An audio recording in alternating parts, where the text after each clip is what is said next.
I'm in between places right now. I got to be off like 1 something ish, and my guest fell through, so it's just lame me. Sorry to disappoint. I know what a disappointment I am in your eyes. The shame is so hard to bear. It's hard for me to even continue to go on living this way. Just brand me with a scarlet letter, a big D for dork. Hey, Poindexter. There's nothing really going on in the loop. Just continuing to exist as I do. Hopefully not fuck anything up too badly in the meantime between now and death.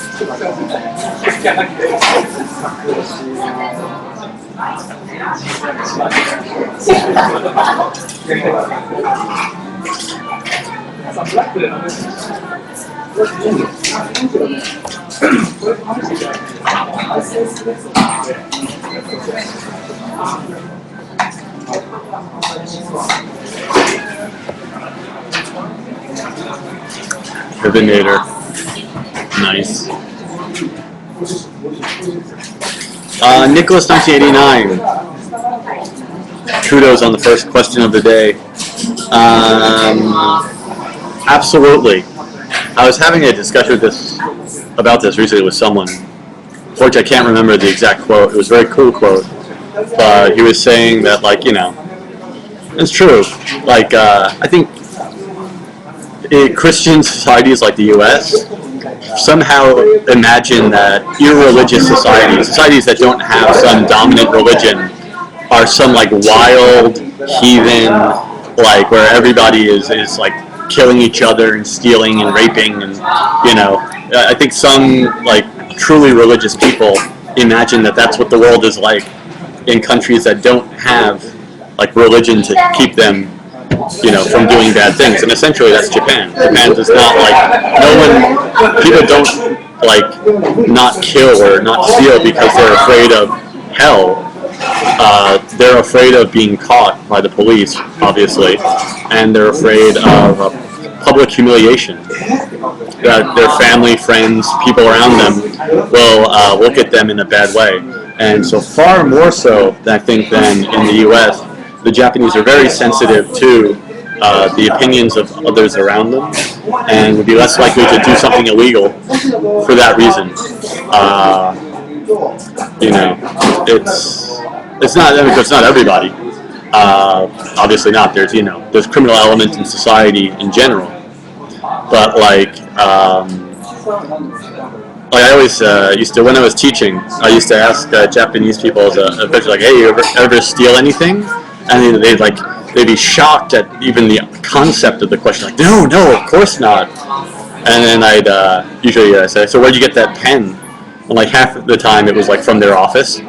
I was like, gotcha. And they would give it like a little laugh. But it's like, the concept of doing something illegal for many people is so beyond them. It's also like, I was just talking about this last night actually with another friend, there's so little graffiti in Tokyo. There's very, very, very little graffiti. And what graffiti there is often removed quite quickly. But I think it's just because younger kids here just are less inclined to do illegal shit.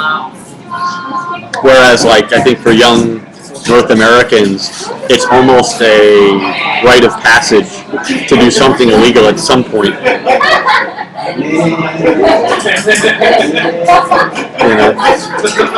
I'm not sure though. I'm not entirely sure. Like, I can't give any numbers. I haven't done any polls on this, but generally speaking, I think Japanese people are, as Norfolk says, preserving the law, or just trying to prevent themselves from being dishonored. And I talked about this online here once before, but it's definitely true, I think. Like, the Japanese win few gold medals at the Olympics, very few. But you will never hear about a Japanese athlete getting caught using performance-enhancing drugs. It will never happen. But like a Chinese or American or German or French athlete, oh hell yeah! I mean, they have no compunction about using performance-enhancing drugs, because if you get caught, basically nobody in our countries really cares. I mean, like, of course, like in the media, people say, "Oh, that's terrible. You know, you shouldn't do that." But nobody's like going to stop being your friend. You know, like, or like really shun you. But like in Japanese society, if you were publicly found to have cheated in like a sport event, like the Olympics or something like that, you would be so shunned by those around you.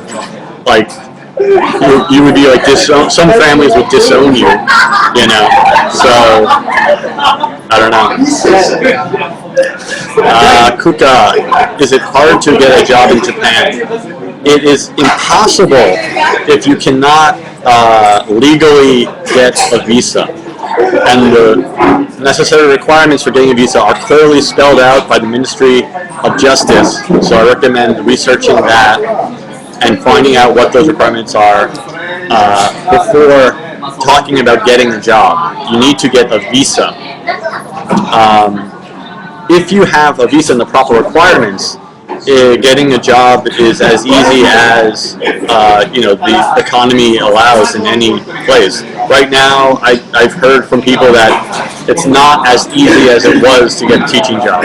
That the recession has hit the Eikawas pretty hard, and the number of jobs are fewer. But people are still getting hired, so it's not totally impossible. In other jobs, like it's so individual that like I'm not a human resources counselor. I have no idea, depending on what other types of jobs. But I would point out once again, you cannot get a visa for doing anything but specialized professional work, of which the most common one is teaching. So you can't get a visa to like work at Denny's.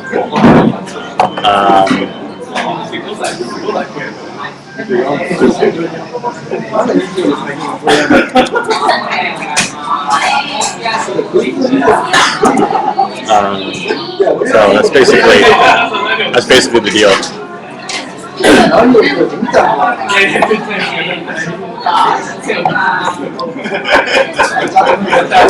Yes, Marcin RKL.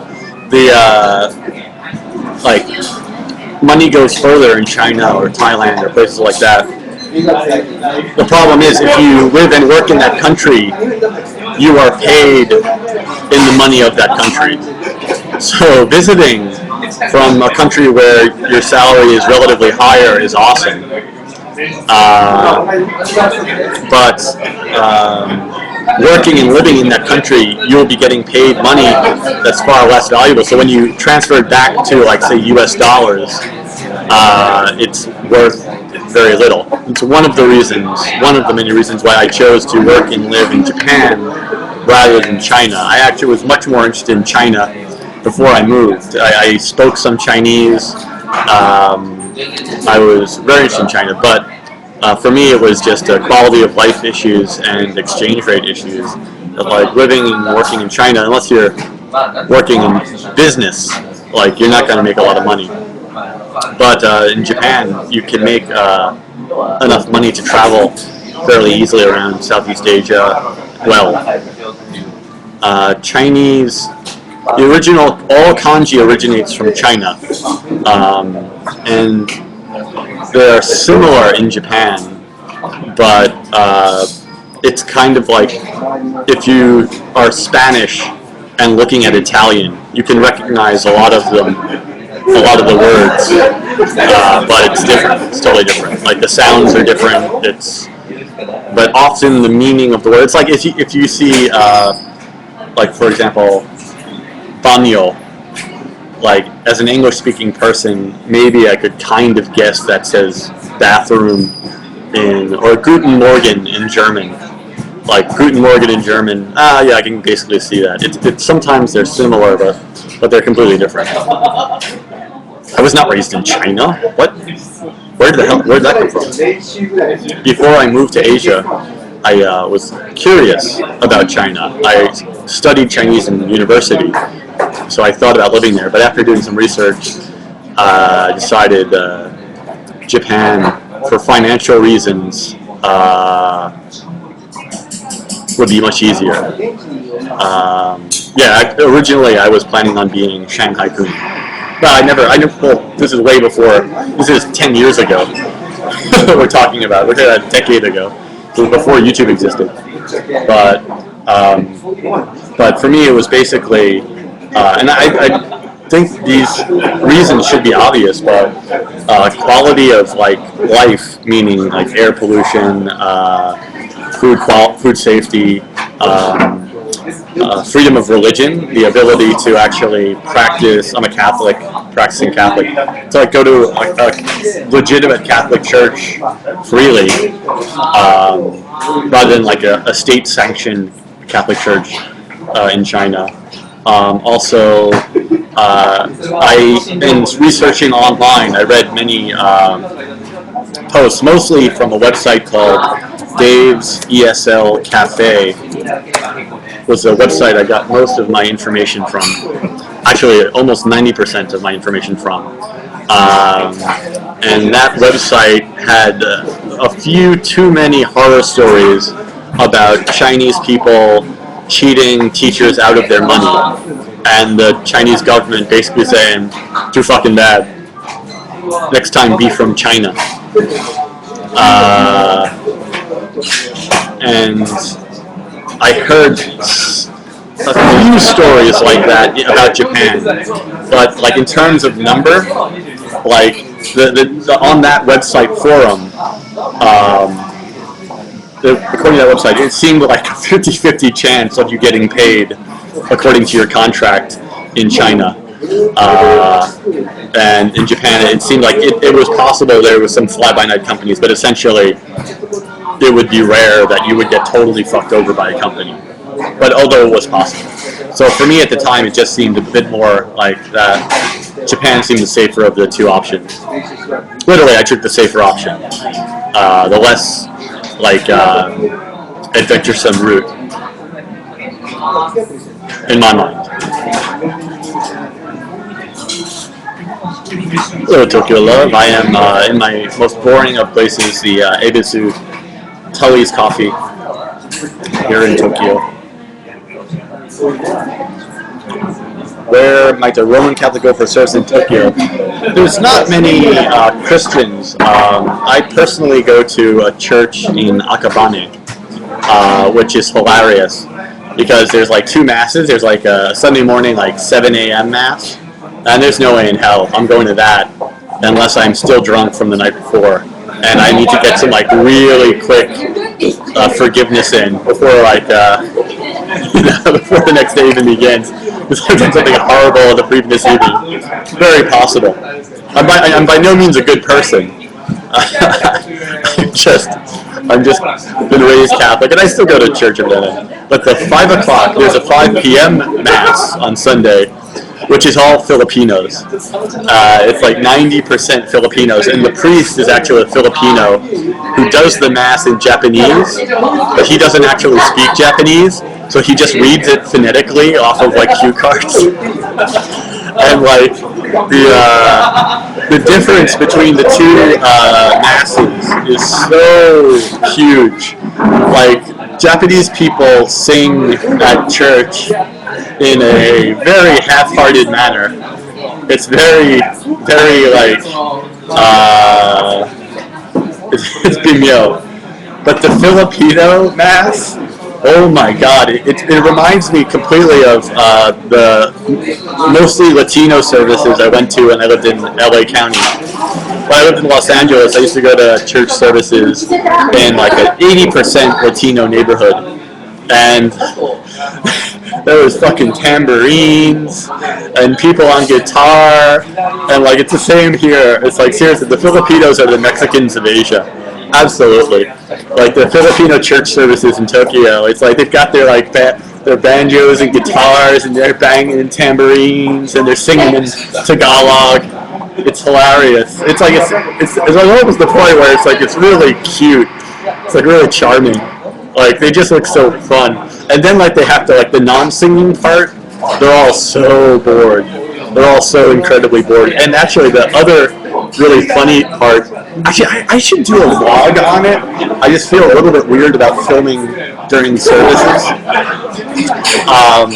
But outside the church, like little Filipino old ladies set up blankets and sell Filipino homemade foods and like candles with the Virgin Mary on it, and like all this other like, you know, like bizarre stuff in front of like the church as the people are coming out, and about a third to a quarter of the women coming out of the Sunday night services are dressed as though they're going to work at a Hostess bar that night, which is kind of hilarious. Like, which probably, I mean, realistically, that's one of the demographics for Filipinos. It's nursing, being a housewife, or a hostess or a student. You know, those are the four main categories, I'd say. But it's just very interesting to see that whole world. It's a whole subculture. Hey, sorry about the lag. Not much I can do about it.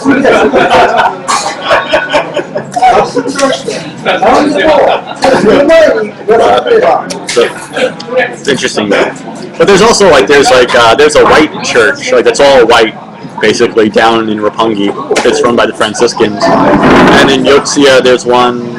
I've been to other churches, like Catholic churches in Suidobashi, that were like just 100% Japanese. But I kind of like the Filipino one in Akabane the most. It's the most entertaining.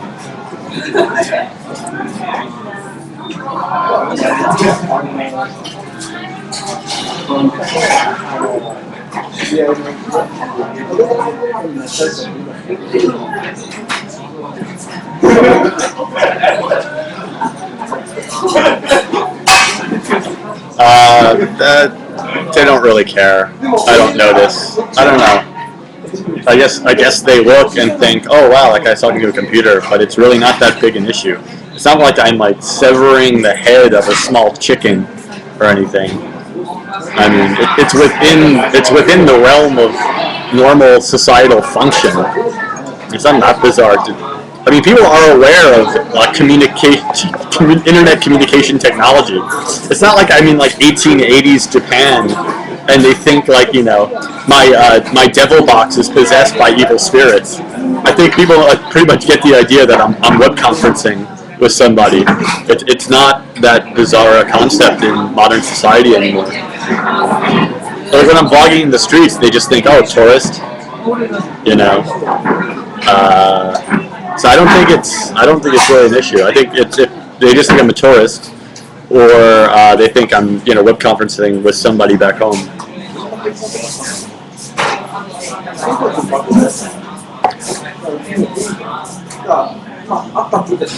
I'm on battery right now, but actually, good point. I should plug in. The reason I'm actually at this very seat in this very shop, it's one of the few places where I have both an extremely good Wi-Fi connection and access to an electrical outlet where the staff don't come by and get pissy at me after like they spot me stealing their electricity. That's the biggest thing for me right now is finding places where they don't care if I use electricity and they have a good Wi-Fi signal. Epan 86. I have no particular opinion about the Kansai dialect. Although generally speaking, I dislike Kansai comedians, largely because I have a contrarian personality, and Kansai comedians are supposed to be the funniest. I think the majority of the Kansai comedians are just following this Yoshimoto Kogyo kind of color by numbers comedy style. it's like insert like slap on headgear, and so I don't really get it. And for me as an outside observer, like I will never speak the language well enough to have a real understanding of like intrinsically the difference between different nuances in dialect or accent. I mean, it's all Japanese to me. I mean, that's something only native speakers, I think, ever really fully understand. Nicholas 1989, upgrading my MacBook is one of many things I do not have money for. I mean, before that, I need to buy a new camera for my YouTube vlogs.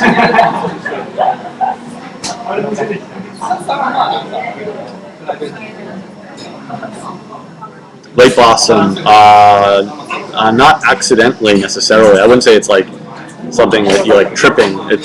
But I regularly, sometimes I'd say about half of my life now.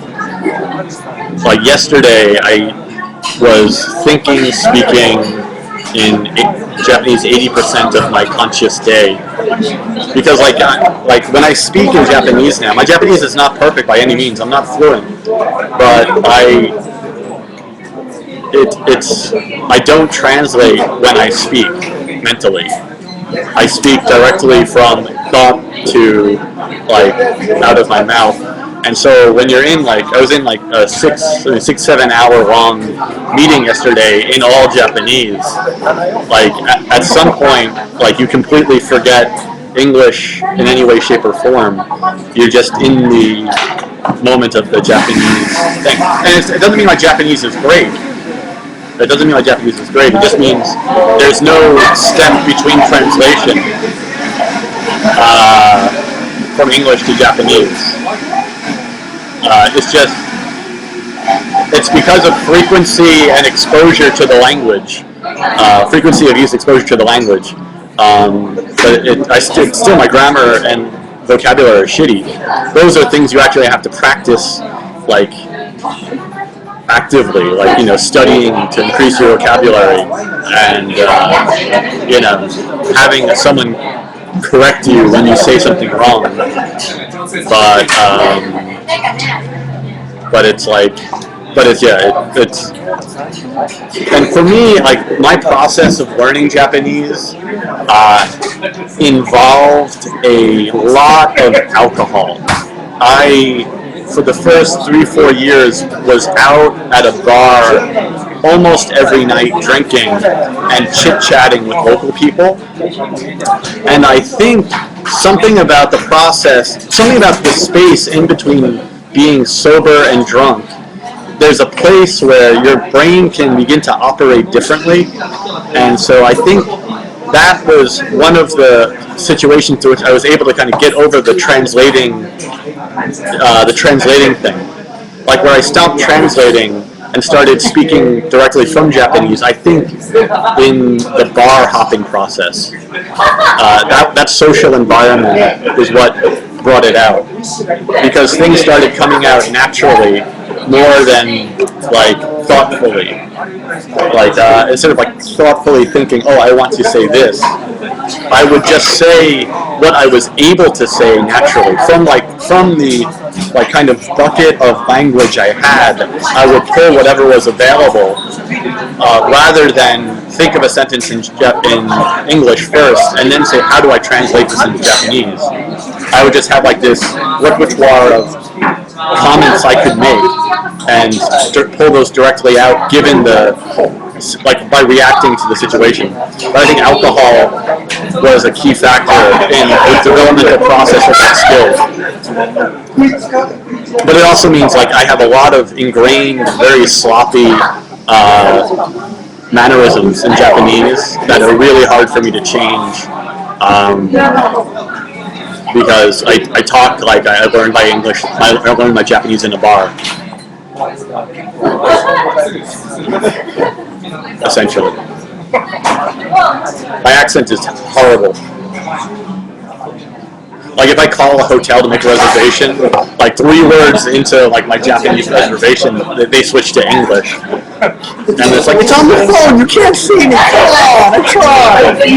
But they absolutely know from my accent immediately that I'm a gaijin.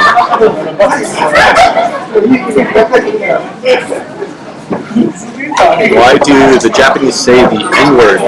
Nicholas, I'm not familiar with them saying it, but you have to understand curses, like English language curse words for Japanese people hold no taboo value.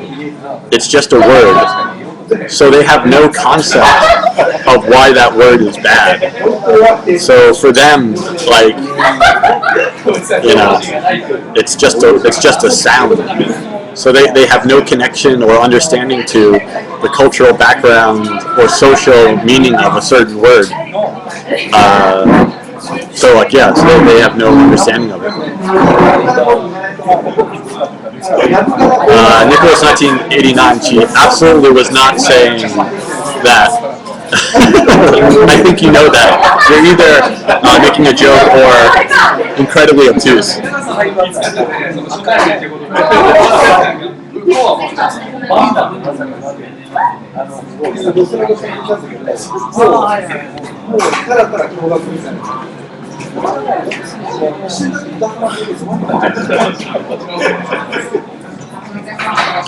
Lake Blossom. Actually, this is a myth. Japanese doesn't have curse words, essentially. Japanese absolutely, really does have words you absolutely cannot say. But, like, they are so bad. They are so bad that, like, no matter what the context, even with friends, even with very, very close friends, you really can't use them. It's weird. But they do have their words that are definitely you're not allowed to say. Like, for example, chon is basically the N-word for Koreans. It's the equivalent, almost exactly, the Japanese word for Koreans. But it's not in any dictionary. You will never find it in a dictionary. But it exists. And there's many other words like it, like for different things. But Japanese friends, no matter how good a friend they are, or even how honest they think they're being, cannot bring themselves to actually teach foreigners the words, those most untouchable of words, because they're so beyond, they're so taboo to them.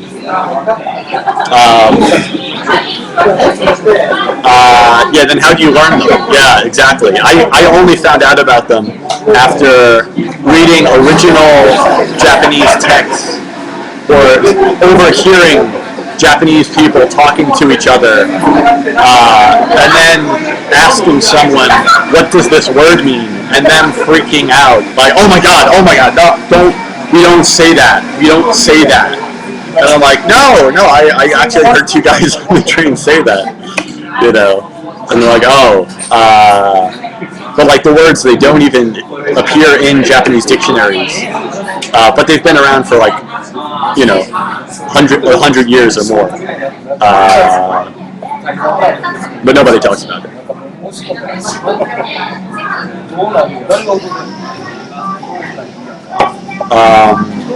Well, like, I mean, for example, like the word I just mentioned was, you know, it's the N-word equivalent for Koreans.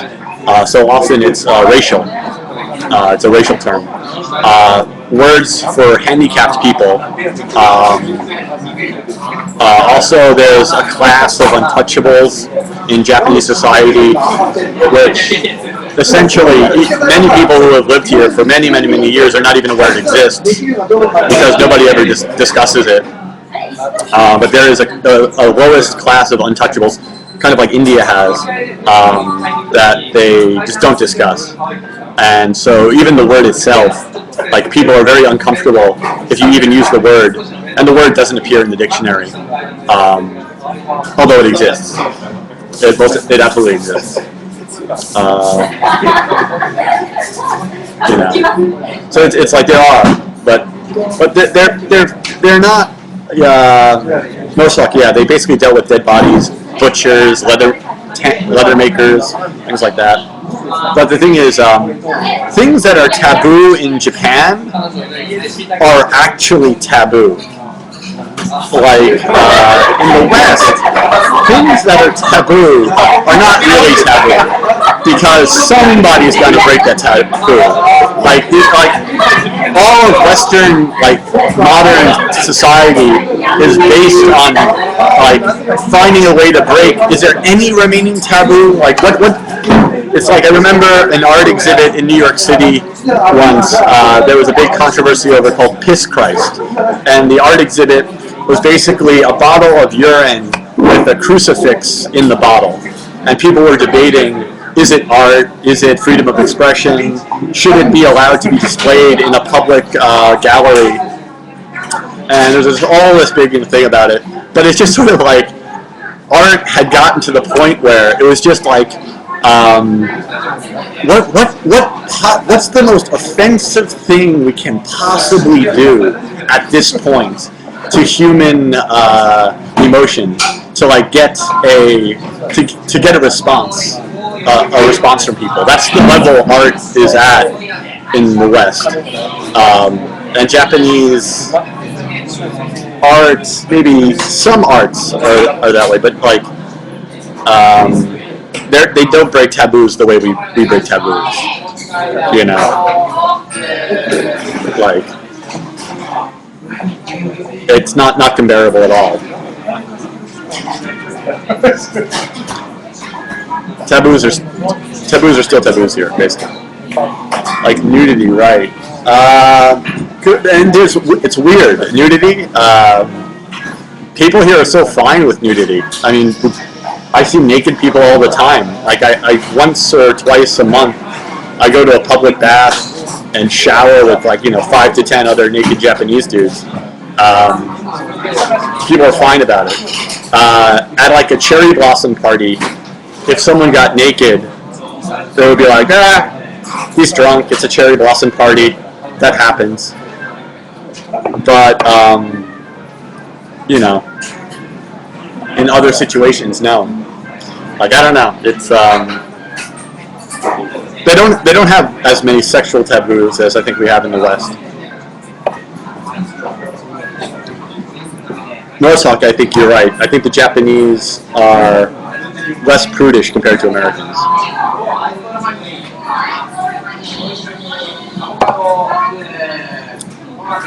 How do the Japanese react to homeless people? They don't.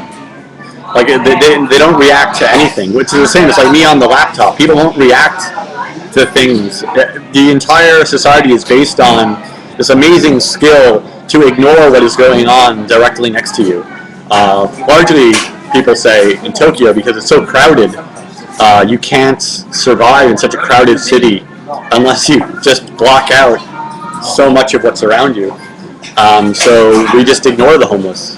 And the homeless don't ask for money. They don't harass people. There's literally 2 homeless guys I know of. Literally 2, and I know exactly the 2. One's usually in Shibuya near Hachiko. The other guy, I've seen him in a couple places, but they ask for money from gaijin. They don't ask Japanese people, but those 2 homeless guys. But the 99.99% of homeless people in Japan would never ever ask for money from anybody or interact with people in any way, shape, or form. They just keep their distance completely. And actually, it's to the point where if you try to give a homeless person money, they might even refuse it. I know one friend who says he'll if he sees a homeless guy, he always pretends to find change in a vending machine and then share some of it with the homeless guy, so the homeless guy doesn't feel bad. I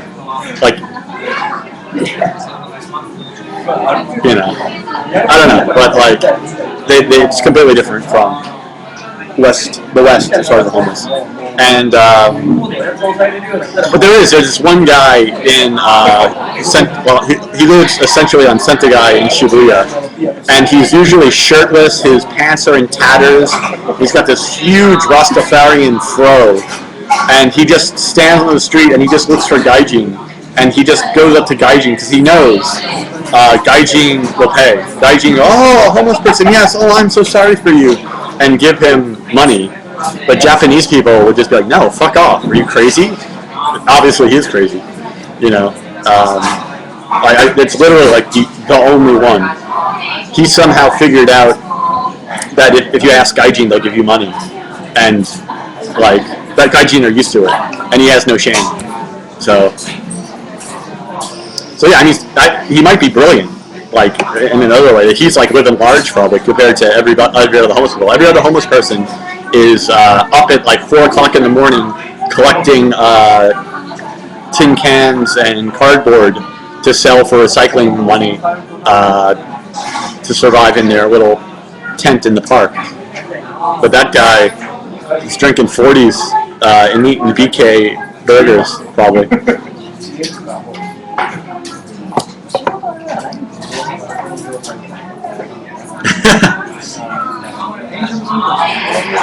Yeah, I did see one guy, I think, once or twice that I thought were homeless and gaijin. It is possible to become a homeless gaijin. It's very possible to become like a Brazilian homeless gaijin. You know, especially recently. Like, there's been lots of layoffs in the auto industry.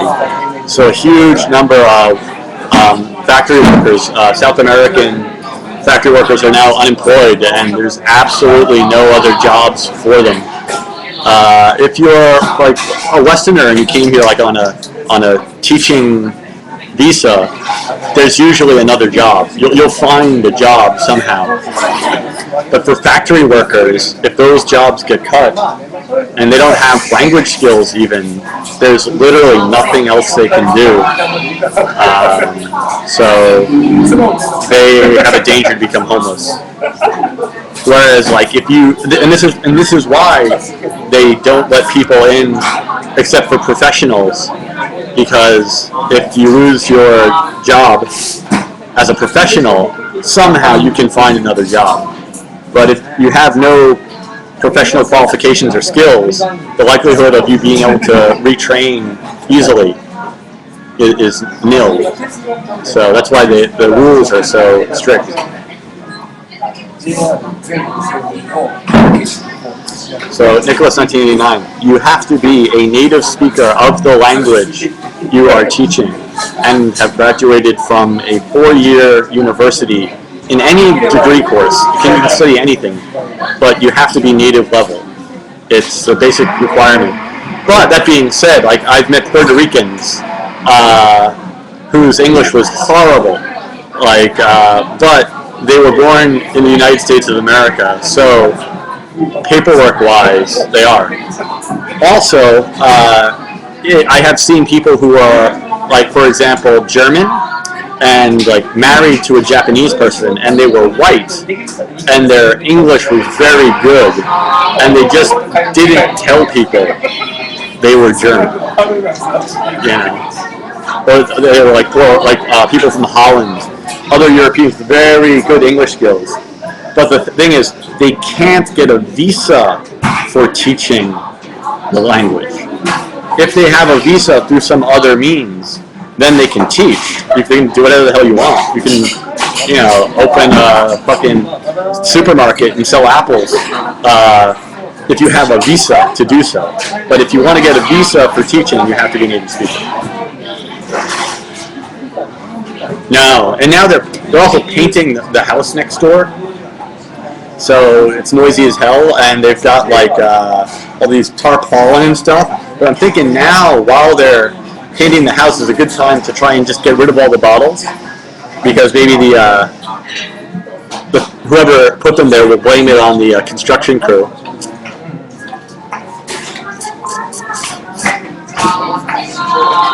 So I'm thinking about just doing it like the day the construction crew is wrapping up.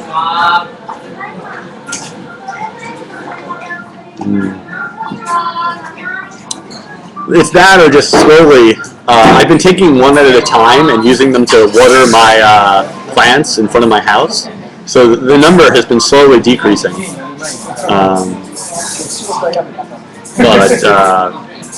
But still, there's still quite a few.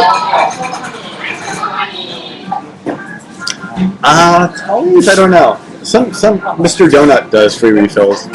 Tully's, I think, doesn't do free refills.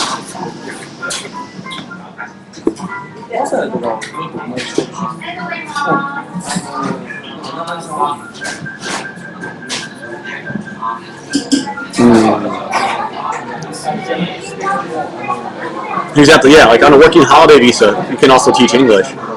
But you're competing for jobs against people who have a degree. And basically, if they have a candidate who has a degree and a candidate who doesn't have a degree, it's an easy decision. They take the guy with the degree. So it's only if they have no other job applicant available, or in the case that you're a woman. Like there's much fewer women, so women often, if they have no qualifications, can get a teaching job because schools want to have like a 50-50 number of women and male teachers, but it's probably more like 80-20 in terms of the number of gaijin teaching English. Like women are fewer and further between, so they get a little bit more leniency from the companies. They do not get any leniency from the government for the visa. Sardo, I have actually, which is shocking. If you go huge tracks along, what's not to like about her?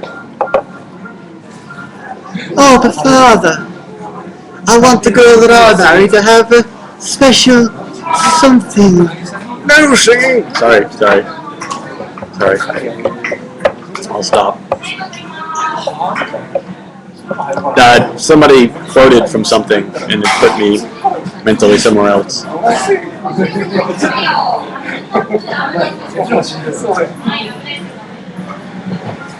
Any other questions, by the way? Will you have a hard time in Tokyo being an American or accepting? No, absolutely not. There's being American, if anything, is one of the easier things to be in Japan, other than Japanese, if not the easiest.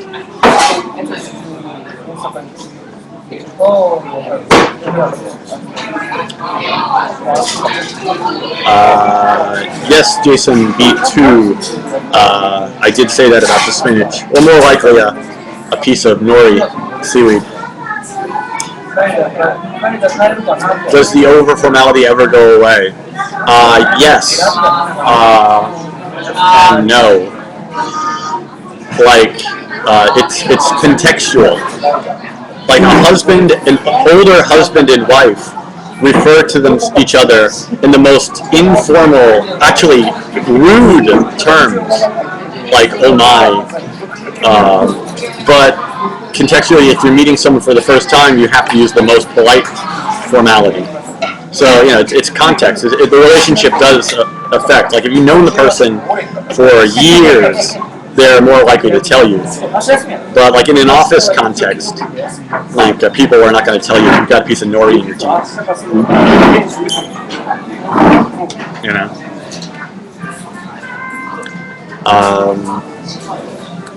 Not working on any new projects quite yet that I can really talk about anything really. And the game show, Japanese game show I did last year, I didn't do this season, basically because I tried to bluff them into paying me more, and I lost, and so I got no job.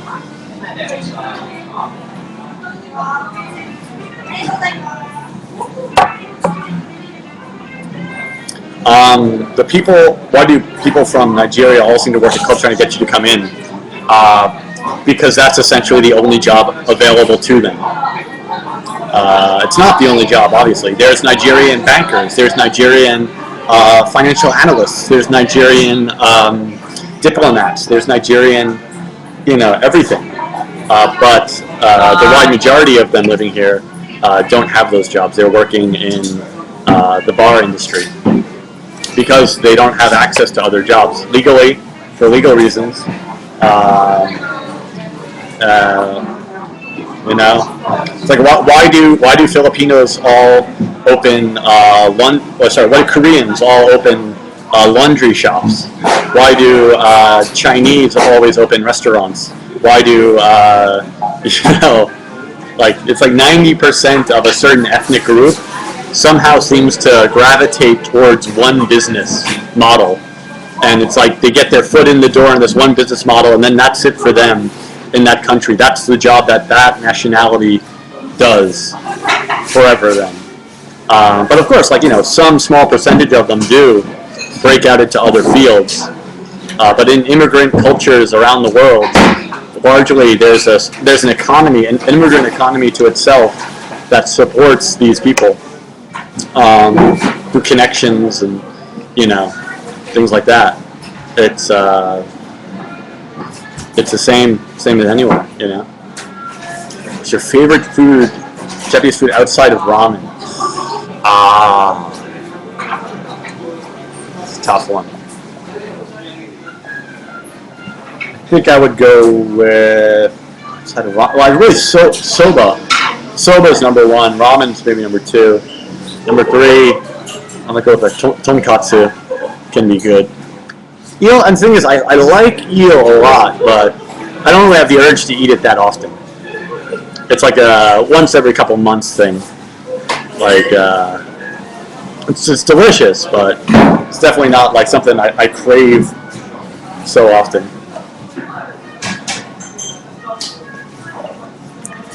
Instead of getting a visa, can't you apply for permanent residency?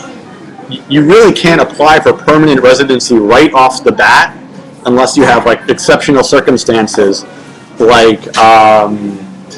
you were on a Japanese boat that got lost at sea, and you were born to Japanese parents who were lost at sea, and then you came back, and then you could say you want to become a permanent resident. Maybe they give it to you, but you have to have a visa for a number, at least 10 years, to even apply for a permanent residency. 10 years is the cutoff point for a continual visa. And you have to so continuously living in the country for 10 years, which means if you leave once and live somewhere else and then come back again, you have to start from zero again. So I turned 8 years old July 14th. I'm just now 8 years in Japan. So when this visa ends in 2 years' time, that will be so this visa will end next summer. I have one more year on my current visa, so that will be 9 years. So I have to reapply for a visa extension, and that will either be a 1 year or a 3 year extension. So that'll bring me to 10 or 12 years. And at that point, then I can apply for permanent residency.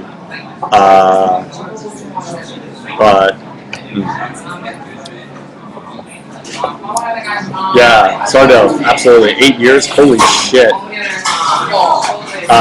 This is a bizarre way to put it. It's not just about living in Japan for 8 years. It's just age, and this is something anyone could say ever. But I remember distinctly when I was 13 or 14, getting a hold of my brother's Playboy magazine, and thinking, wow, someday I'm going to be older like the girls in Playboy magazine. And I distinctly remember looking at say a kiosk recently, and there's a magazine with a beautiful young girl on it, and oh my god, wow, I used to be that young. But I don't ever remember the point when I was the same age as young people, that age. I don't ever remember being that age. I remember being too young, and now I always feel like I'm too old. Somehow I missed that blur like of youth. I know I had it. I remember it to some extent, but like yeah, I'm gonna be 32 in September. Yeah, so it's weird. Time goes fast. Time goes extraordinarily fast. Suddenly, I'm the oldest person in the room, generally speaking, when I go out with people. You know. And Marcin RKL20 to her, you know. It's funny. The time goes fast.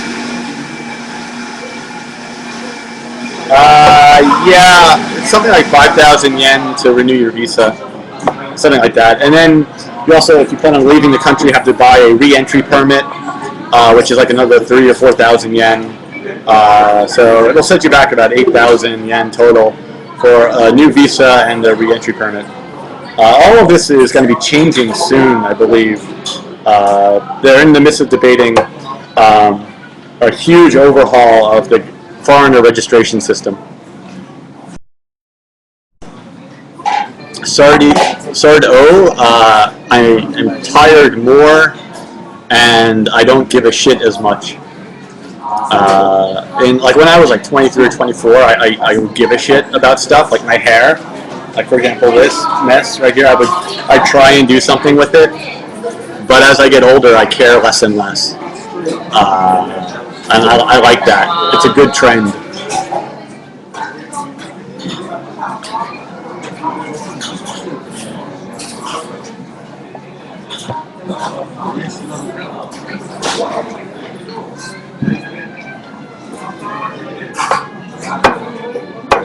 Grunt when bending over. I do make Japanese noises when I sit down.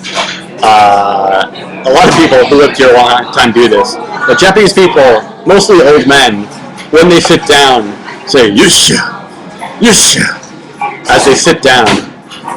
It's very contagious. I don't know why, but every time I sit down, "yusha." It's this weird sound you start making when you sit down. It's hilarious. And like other gaijin will call you on it. Other guys are like, "Did you just say yusha when you sat down?" What are you, like 80, dude? What are you, 80 years old? It's mostly older Japanese people do it. It's like it's the noise you make of exerting the energy of sitting down or standing up.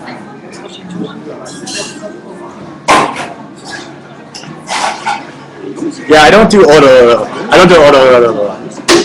I do a lot of I do a lot of that. That's really hard to not do. It's just, you just pick it up from being around them. Even people who don't speak Japanese do it. It's funny. Yeah, I did just bow to the pizza guy, yeah. Well, no, it's not like it's like, it's a response, it's as you're listening to people, you just constantly go,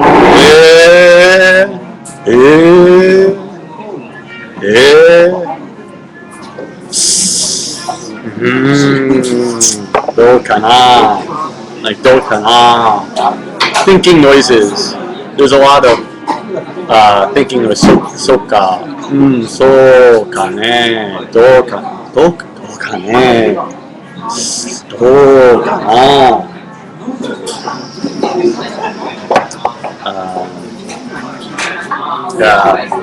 And it's actually, and it's for English teachers, it's like they try and get like the most nama gaijin, like the freshest, right off the boat gaijin possible to teach English, because like gaijin like me, we've been here too long. Like we're horrible at teaching English, because I understand what they're trying to say in their broken, like, you know, English.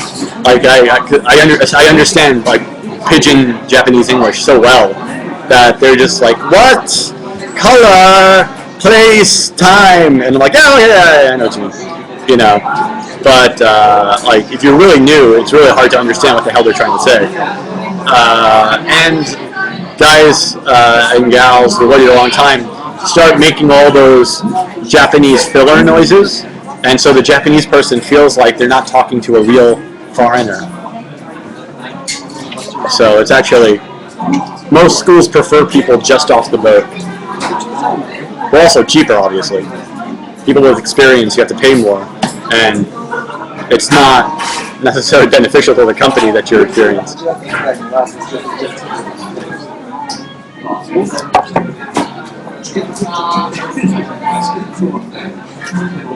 It's the most embarrassing cultural mistake I have made there. You know, it's funny. Like I read through the book that the guidebook. They had this whole section on Japanese etiquette, and none of it's fucking true. Like, I mean, yeah, it's true technically that yes, you're not supposed to do it, but like almost all of it is shit no one cares about. Like, there's for some reason in all those texts about like life in Japan, all these like warnings about how not to be rude to Japanese people. But the majority, like your chopstick stuff and how to use your oshibori. But like, if you actually do it the proper way, like 90% of Japanese people will call you and be like, "What are you doing? Like, why are you being so polite? Seriously, you can just do it like this. Don't worry about it." And they'll just like tell you to stop doing it, literally. Like, so if you had to eat with Japanese people and you like use the opposite side of your chopsticks to pick stuff up, like half the time they'll tell you to stop doing it. Because like nobody does that. I mean, if you're in like a very like formal situation, like you're meeting like your girlfriend's family for the first time, you better fucking do it. You absolutely need to know those etiquette rules. But like in the casual settings for a traveler, most often nobody expects you to adhere to the etiquette, except the public bathing. I didn't do it, but like if you ever got soap in the water, that is about the worst thing you could ever do. Like getting soap in the onsen water is, you should be shot for that. I've never done that. I'm not aware of anyone who's that stupid.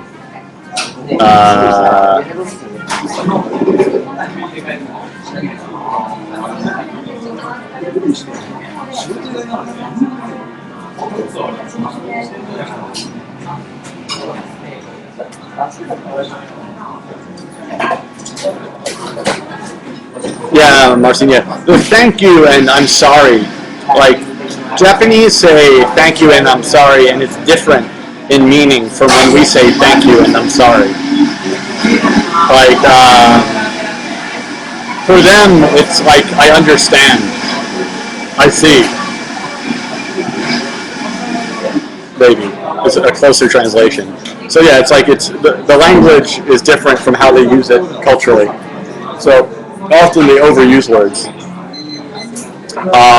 Like, for example, like, it was weird for me, like, sumimasen translates as I'm sorry, or, so it's like if you bump into someone, oh, sumimasen, but in a restaurant, if you want to call the attention of a waiter, you would also shout sumimasen. But it always seems strange, like, why am I apologizing that I want to buy a beer? Like, but it doesn't really exactly mean I'm sorry. You know. Also, similarly,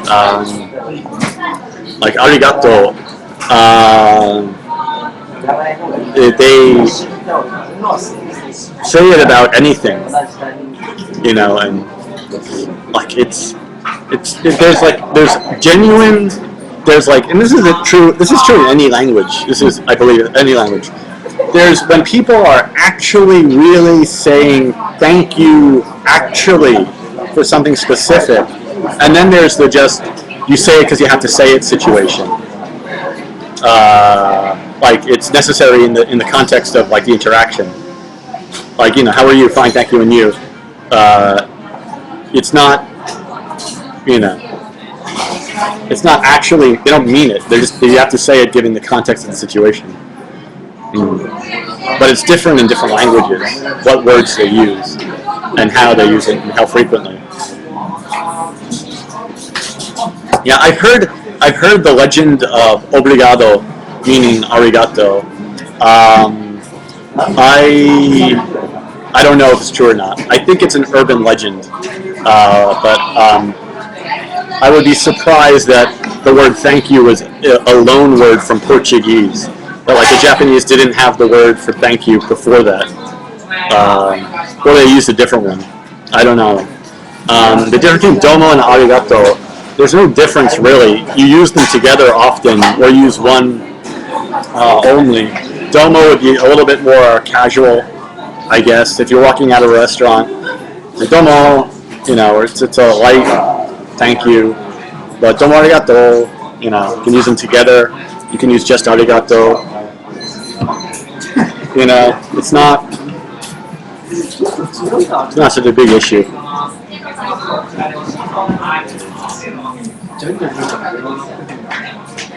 Ever see them cooking house cats? No. Although just last night I had a conversation with a woman who told me in Okinawa she met a homeless person who said she ate street cats, and she didn't know if it was a joke or real. But Japanese people basically don't use sarcasm, so she's pretty sure it was real. But I think that was a very rare case. Weirdest thing I've ever eaten, for me, is raw pork. I don't eat raw pork. Was the mental barrier that was the hardest for me to overcome. I think more than a strange organism, it was the fact that it was raw.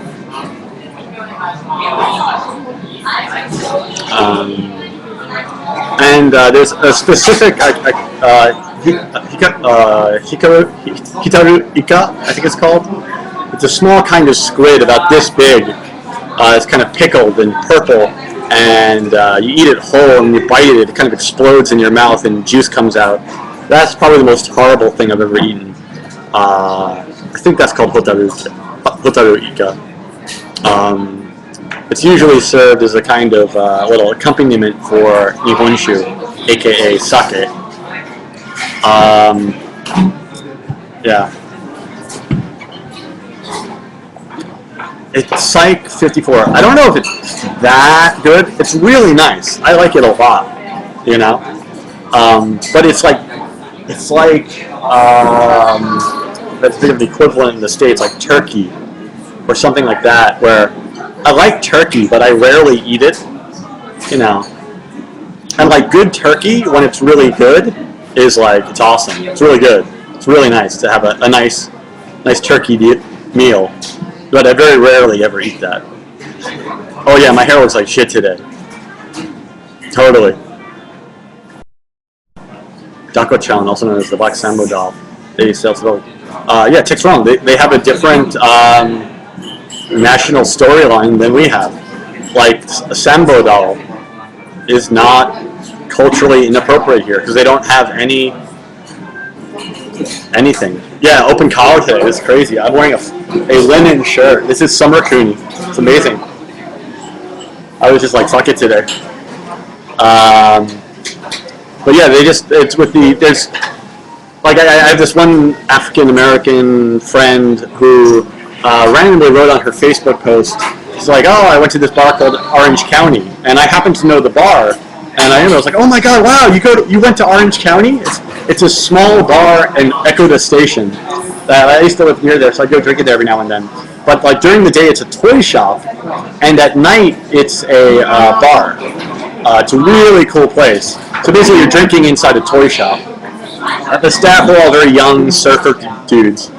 But anyway, we just were talking like, oh yeah, it's a great bar, it's so cool. And then like the next email, she's like, and then there was the awkward moment when they brought out all of the little tin dancing Negro toys that they have, like these antique 1920s like tap dancing Negro toys to show her.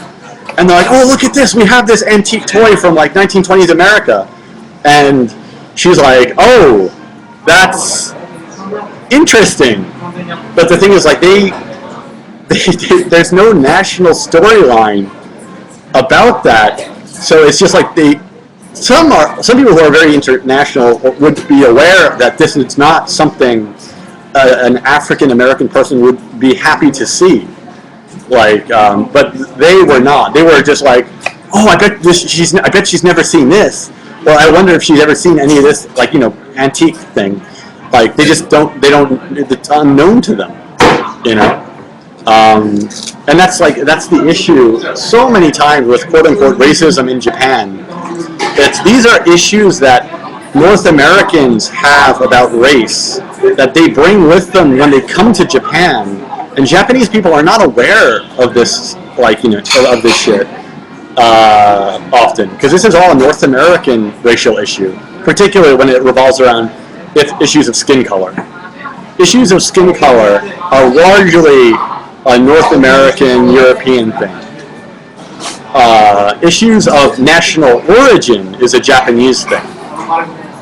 Like what country you're from, your national origin, that's important here in Japan. But your skin color, not so much. And that's hard for people who are raised in North America to understand. The very important but distinct difference between those two things. Like the guys at that shop that I just mentioned really liked her because she is from, I think, Maryland. She's American. And the name of their bar is Orange County, after, the part of America.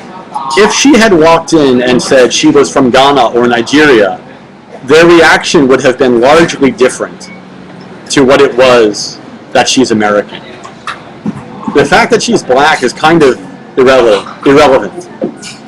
The fact that she was born in Maryland, not Nigeria, is very relevant.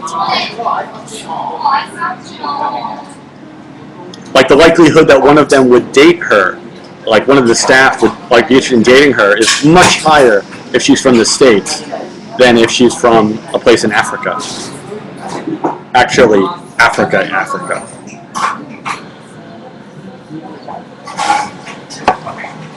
It's national origin. It's basically first world, second world, third world status.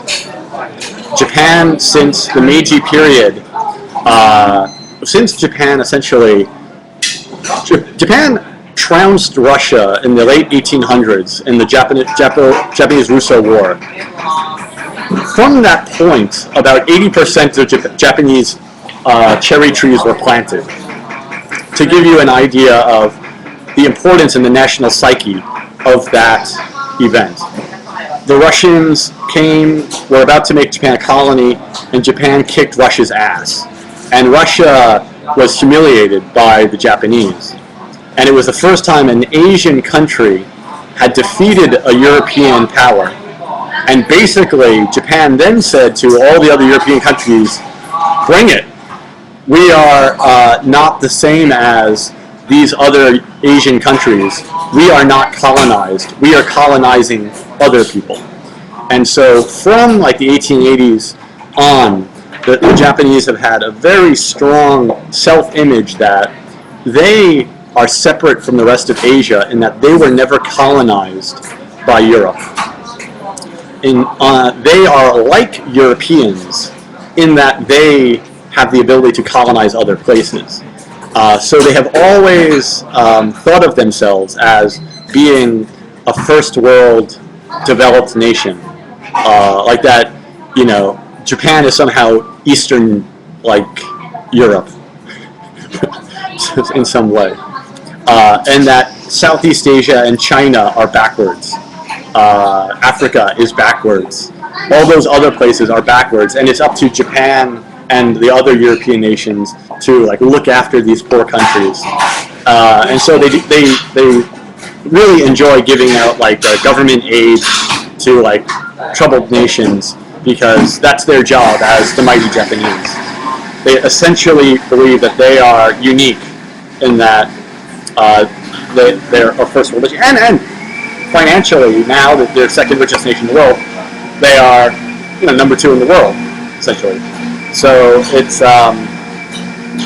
an issue of national background.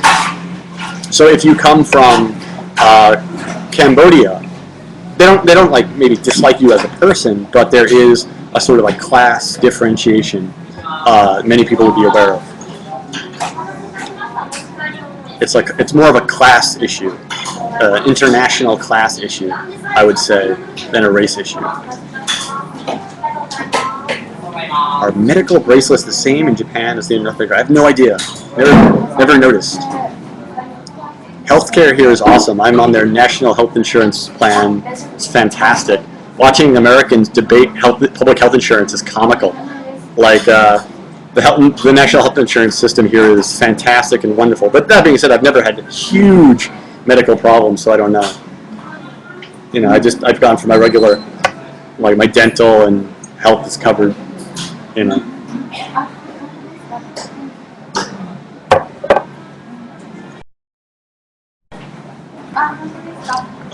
You can buy supplementary private healthcare if you want in Japan, but essentially every Japanese person is guaranteed national health coverage.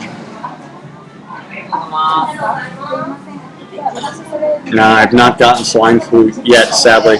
I want to. I just want the bragging rights.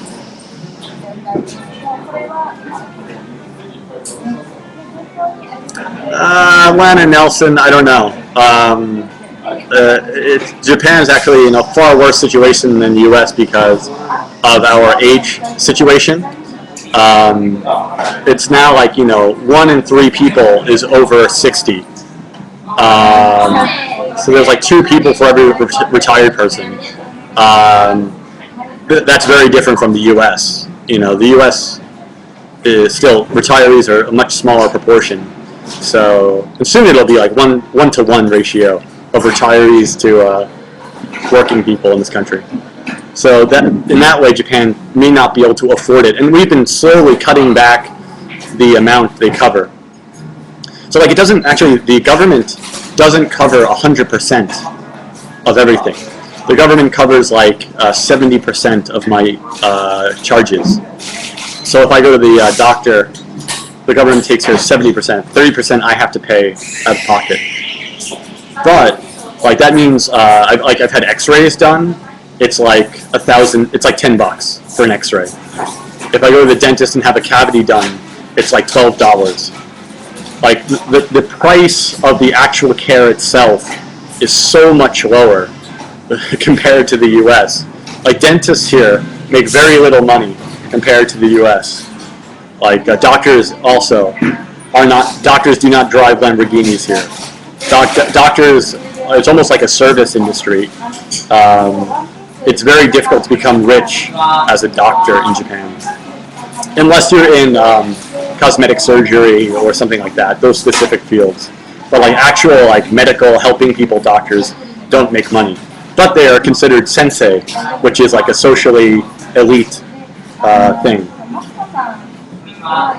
But like basically, it used to be though that like for my age group, it was like 80%, but now it's like 70%. They're slowly lowering the amount the government pays because they can't afford the money as much anymore. Oh, they're great. Their doctors are awesome. We have a slight doctor shortage, however. There is a doctor shortage. And a nursing shortage, a huge nursing shortage. But again, partially it's very cheap and affordable, and I can choose any doctor I want. I mean, it's not like I'm in like Stalinist Russia, and I have to go to this like local like depressing clinic. I can go any doctor's office pretty much in the country.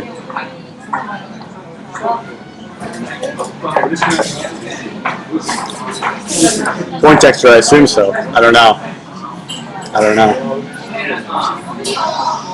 But essentially, yeah, doctors are a very respected position in Japanese society.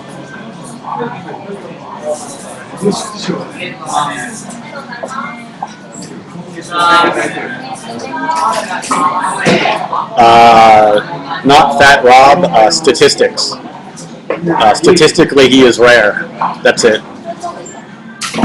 And the Japanese ideal of foreign beauty is blonde hair, blue eyes. The majority of Japanese men think Lucy Liu is unattractive. Their concepts of what attractive is differ greatly. Blonde hair, blue eyes. Well, no, it's the image that Hollywood produced in the 1960s and 70s and 80s, like the Farrah Fawcett, that image, for example, the Miss Universe pageant from like you look from like 1950s on, they've been defining like universal beauty as Northern European looking. It's only in the last 10 years that the Miss Universe pageant has now started to go towards mixed looking people, or people who look like they could be some kind of South American or like Middle Eastern, European-ish, like Israeli, Brazilian, like Okinawans are kind of like darker skinned. Like, but actually, if you look, I mean, that's like a kind of a barometer of what the media views as a beauty standard. But it actually changes over the years based on what like the popular image of beauty is. And Japanese people consume media that has these same images in it. So, you know, they grew up seeing Marilyn Monroe, and these people elevated as beautiful icons. So obviously, they think the same thing. You know, it's kind of obvious. Yeah, there's welfare, obviously. Yeah, we have all the benefits of a social state, essentially without being the social nanny state that America seems to fear so much. Japan is in many ways, but we have a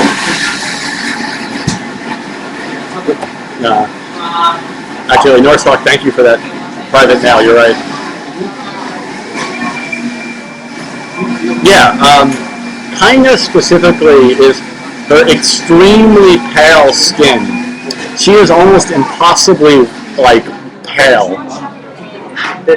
She looks like some type of African river frog that never gets out of the jungle, nearly translucent. That's highly respected in Asia in general. Dark skin is not, but that's changed too. I mean, it's year to year, decade to decade. You know, it's different. Like, and I'm going to leave on this thought. I've mentioned it here many times, but it's one of my great original thoughts on Japanese culture over the years. Is picture, if you will, a gyaru, or a yamamba, as they're called. It's a Japanese Shibuya girl. It's kind of popular these days, and their fashion style is super heavy fake tan, like bright, like white lipstick, bright white eyeshadow, blonde dyed hair, and everyone says it's fucking bizarre. They're weird. They are so weird. And if you take a picture of one of them and look at the photo negative, you will have yourself a geisha. It's exactly in reverse, the same thing as a fucking geisha. It's as bizarre, but the one thing has been culturally institutionalized over hundreds of years. So it's like, oh yeah, geisha, that's Japanese culture. That's normal. That's normal to be that super white, you know, skin. To like, but they just paint themselves physically white to look that white, and red lips actually painted on, you know, super black hair to contrast with the white or whatever. But it's all just at different points in time, different things are considered beautiful, and yeah, so that like the geisha image of beautiful has continued over the years because of the white skin, you know, fetish in Japan. But like, you know, I don't think it's any more normal or bizarre than any other fashion, you know.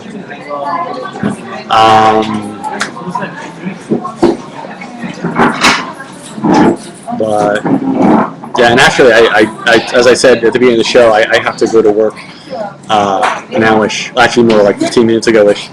I can eat a Snickers bar on the train. You wonder why I'm so skinny, and this is why. I only have time to eat when I'm on camera. Thank you guys for stopping by. Once again, thank you all for stopping by. I was glad to answer questions and chat with you all.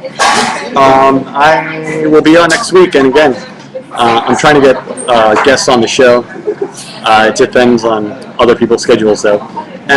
Thank you for viewing, and thank you for stopping by, and I will see you all hopefully next week. Again, the banner is wrong at the moment. It should be 11 Eastern Standard Time, 11 p.m. Eastern Standard Time on Friday.